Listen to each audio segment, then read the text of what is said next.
Welcome to the Slop Farm. Enjoy the video. You already know coordinates, slope formula, distance formula, and midpoint formula. Use them now. Begin by labeling every given point and converting worded descriptions into equations. Choose a convenient origin or shift axes to reduce fractions. Next, compute any immediate slopes or distances for known pairs so you have numeric anchors.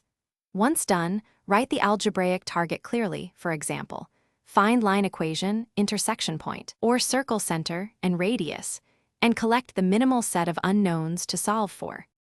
You now form the core system. Translate geometric conditions into algebraic constraints.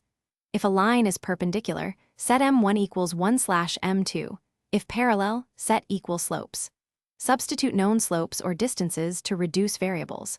When you get a quadratic from distance squared, factor, or apply the quadratic formula, choose the root that fits the geometry.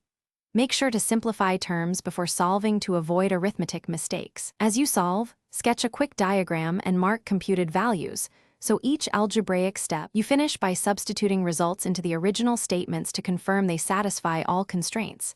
This validates both algebra and geometry. Compute one or two independent checks. Verify a distance with squared form, confirm slope product equals -1 for perpendicular lines, or test midpoint coordinates.